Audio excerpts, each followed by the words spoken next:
This is a bit of a mess here. Here we have my old family laptop's screen. It is just the top half. I figured since it's pretty slow and old, it's time to scrap it for parts. So I did just that. I don't really know what I'm going to do with the RAM quite yet, but I'm using the SSD that I upgraded it to.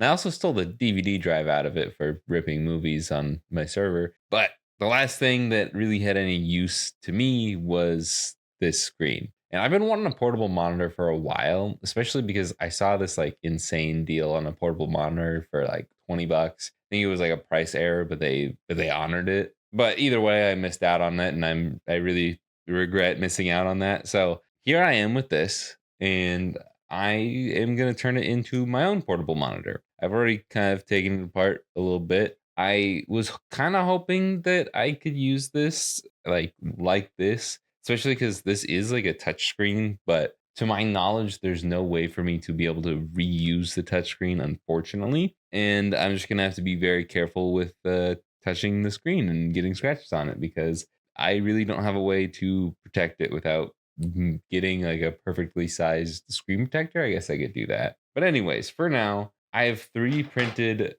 a bunch of pieces to hopefully fit this screen. I already know for sure that this will not work because this is just not gonna fit whatsoever. All I really need is these two things. I don't really care about having sound. I don't know how much I can actually remove of this. Oh, I could add speakers if I wanted to right here. Either way, for now, I'm probably just gonna tape this to the side of, or like to the back of it until I can model up my own thing for this, my own little box. But I don't think it's necessary for me to have this on it at all. But I guess we'll see. That might be how everything connects. So for now, we can flip this over and continue unscrewing the screen from here. You can do this with pretty much any monitor, like any laptop screen, I should say. It just works.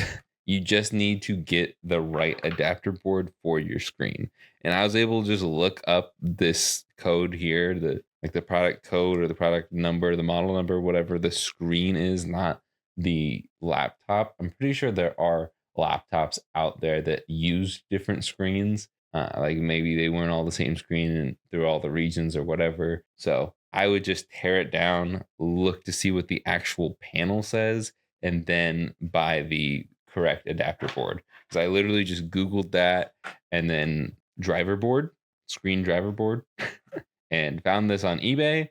It was 20 bucks. And all you got to do is connect this to here and it works. I've already tested it. It does say 12 volts on the board itself, but I just used this because it didn't come with a power cable. And unfortunately, the laptop charger does not fit in there. I was really hoping it would, but I just connected this up via USB and it worked just fine.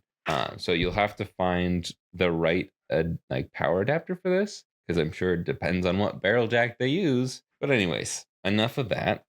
We should be able to just pop this out. The other bummer is you can't really use.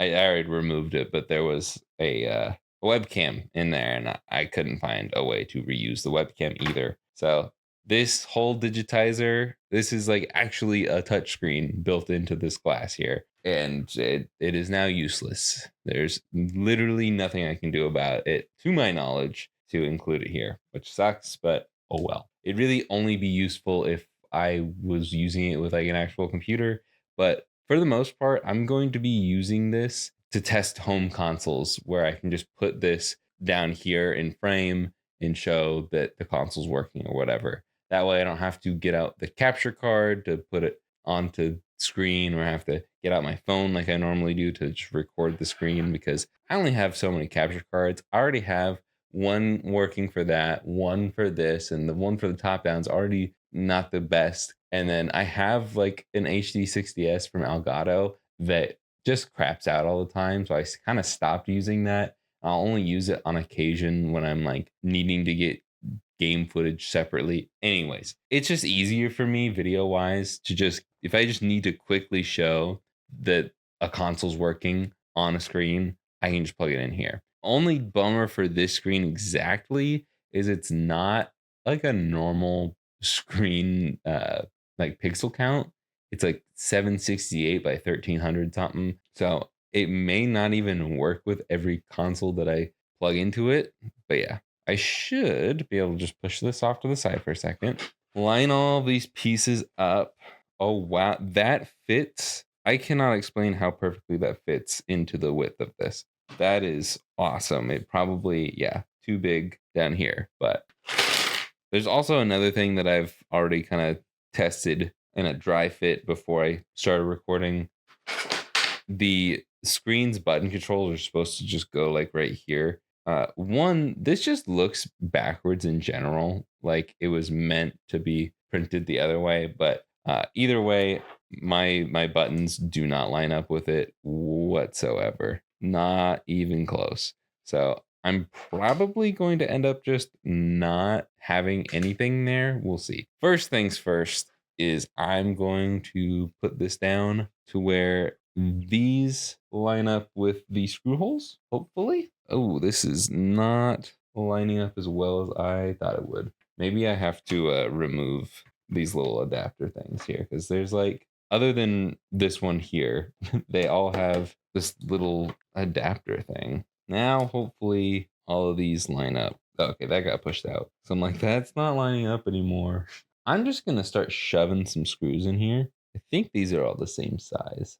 I honestly don't know. I think the hardest part is like, since a lot of this, since all of it is 3D printed, it doesn't line up perfectly. Maybe if I loosen that a little bit, I can get it to scooch over just enough. And it is also 3D printed into several pieces. That one worked. I don't want to over tighten it because I don't want to ruin those screw holes, since these are not using threaded inserts or anything like that. I guess I should have probably tried to, oh, well, this is modular technically. So I think it'll be helpful for me to use that back plate though, at least for now. Also, if I haven't said it already, I will have the link to this 3D print down below. I'm also just going to unplug this cable for a second because I feel like it's just going to be in my way. And then it literally just jams in there like this. I'm sure all screens are going to be different, but I'm going to have it bend like right about there and come out the hole. And I think I'm going to get a big piece of Kapton tape to try and hold it down. Probably not going to like do a ton for keeping it in because Kapton tape isn't the strongest, but it's better than just leaving it as is, I think. So now we should be able to put this piece back there, but I think I will try to lift this up again. I also feel like I'm missing some pieces to like make it sit in there better, but there, from what I saw, I could have just missed it, but from what I saw, there was not much for instructions. Gonna get a screw, try to line that up and screw it down. Cool. And I think now I can flip it back over and try to line all of this mess up.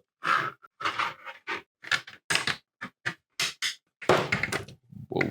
There's not really much for me to like screw into this unless I need to unscrew it all and like maybe screw this piece in first, and that way it's all together. Again, instructions would have been awesome, but I do feel like that's the way I should be doing it. Okay, I'm gonna unscrew this. Am I supposed to have it like this? I'm just gonna do it how I think it should be done.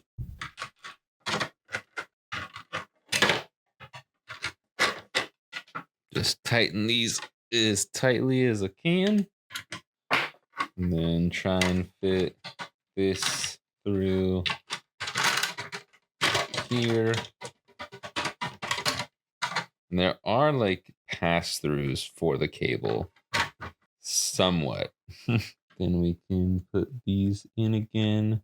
I really don't even care if it looks bad. I just want it to be like together.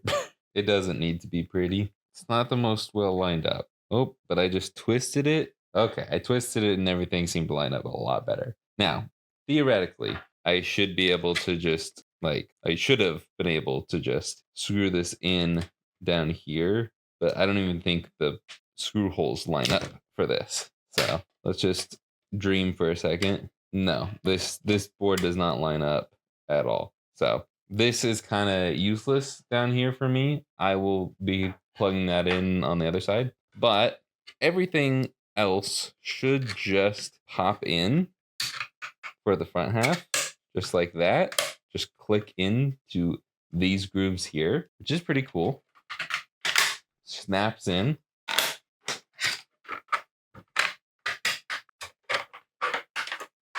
And I'm missing a piece. Oh, it's over here. So everything lines up. Is it pretty? No. Is it out of focus? Yeah. Hopefully it stayed in focus for most of the video. I'll flip it around to the back side.